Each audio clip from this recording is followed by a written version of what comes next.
In this video we're going to show the shortest distance between 2 points as a straight line, but we're going to do it in polar form.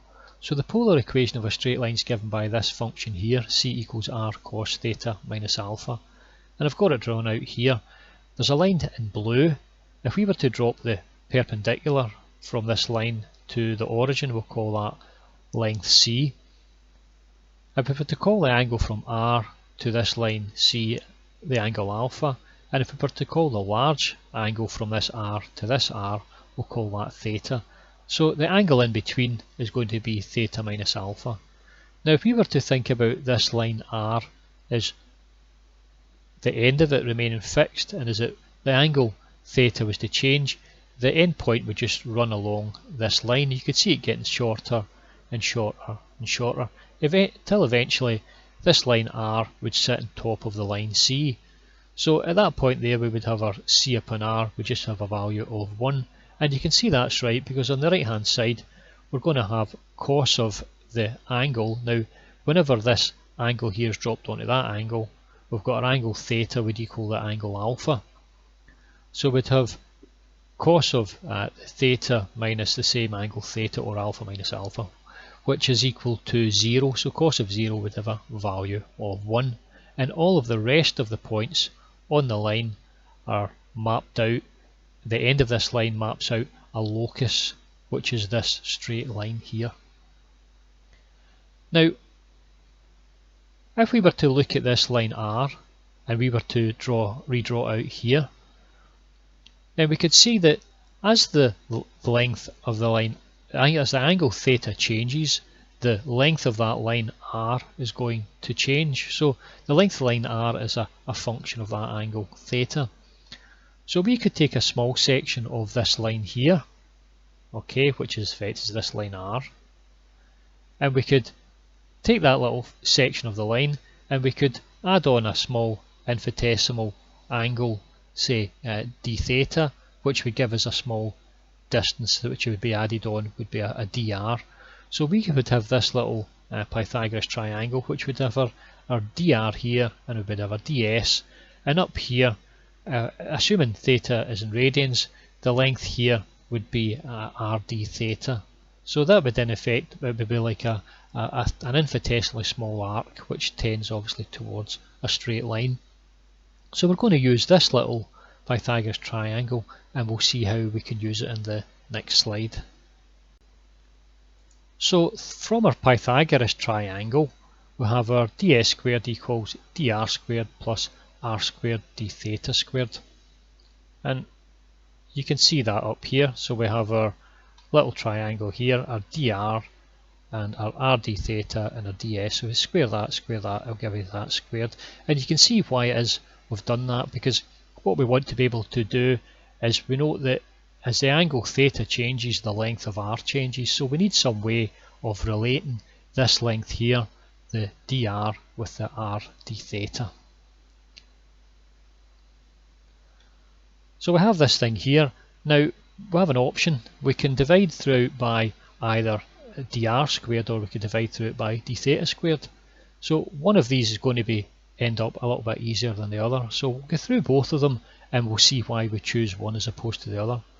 So I could divide throughout by our dr squared, so we'd have a ds squared upon dr squared would give us, in this equation, would give us 1 plus r squared d theta by dr squared, and then I can take the square root and I can take the dr up. So that's going to give us a 1 plus r squared theta derivative squared to the power of a half by dr. Now equally I can divide throughout by our d theta squared. So when I take the square root and I take the d theta up, it's going to give us the value of ds equals r squared plus r derivative squared to the power of a half times d theta. So we've got these two options here. So now we want to go and have a look and see which one of these is going to be easiest to work with. So if I take the first one here, then we're going to have a function here, and the independent variable is going to be r. So that's independent variable r. So we're interested in what other things within here are dependent on this value r. So the only thing in here that's a function of this r is the theta derivative. We can't say r is a function of itself, okay? So all we're going to have here is the theta derivative. So in this instance here, we've got independent variable r, and we've got an explicit dependence on theta derivative. Now in this option here, we're going to have an independent variable which is going to be theta. So we're interested in here in saying, well, what is a function of theta within these brackets?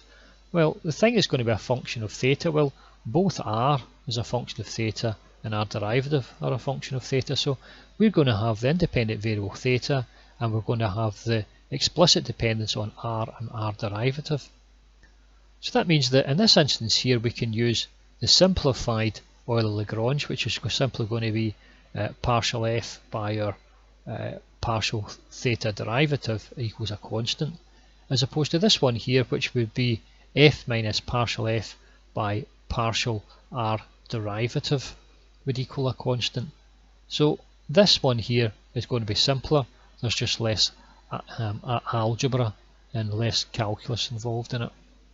So let's go ahead and we'll do that now. So we've chosen this functional form here to make it simpler. So we have the integral from r1 to r2 of 1 plus r squared theta derivative squared to the power of a half by dr. We have our Euler-Lagrange equation, which has been simplified because it's only explicitly dependent on the theta derivative. So that's partial f by partial theta derivative equals our constant c. So we'll go ahead and we'll differentiate this here.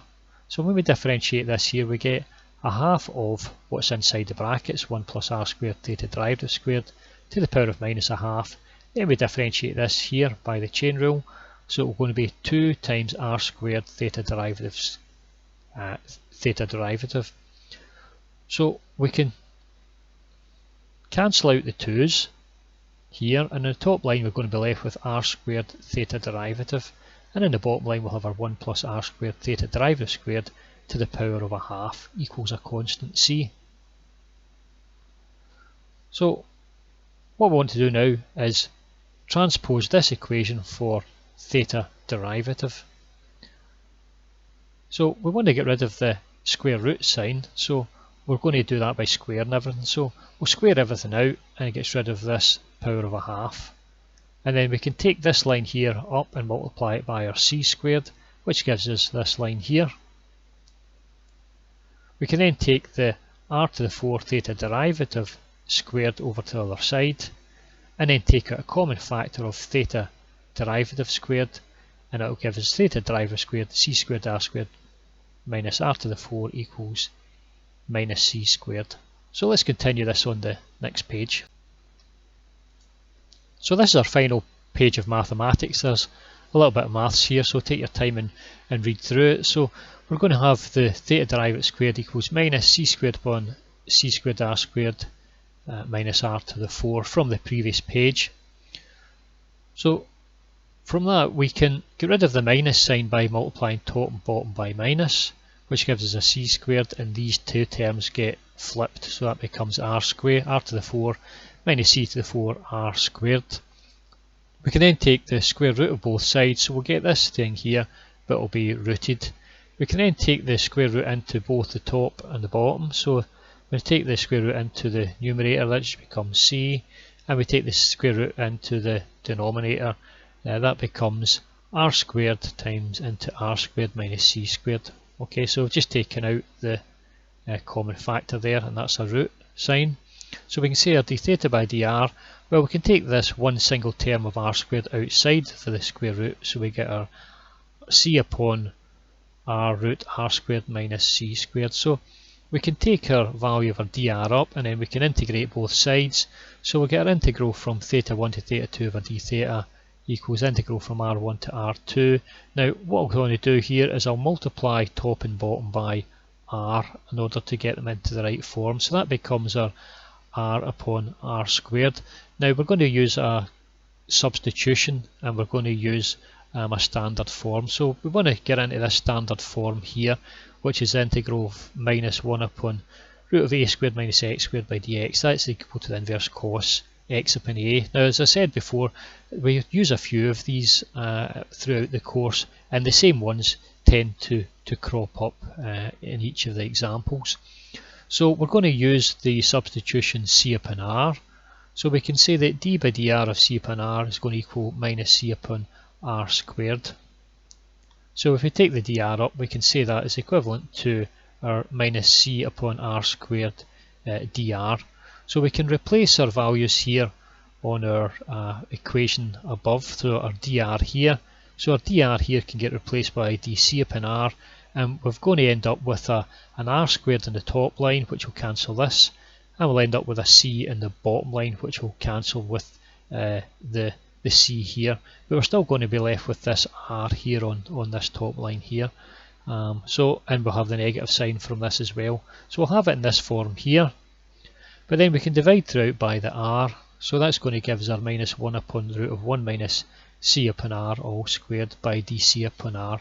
So that then is going to give us the inverse cos c upon r all upon 1, and that's going to equal, if we do the integration here, we'll say theta, and the constant term we'll call it an alpha value of alpha, so that'll be theta minus alpha. So finally we're going to have our cos theta minus alpha equals c upon r, or c equals r cos theta minus alpha. So this value here, c equals r cos theta minus alpha, is the equation that we've been looking for, and that's the polar equation of a straight line.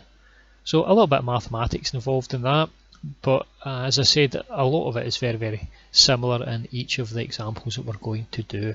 So thank you for listening, and goodbye.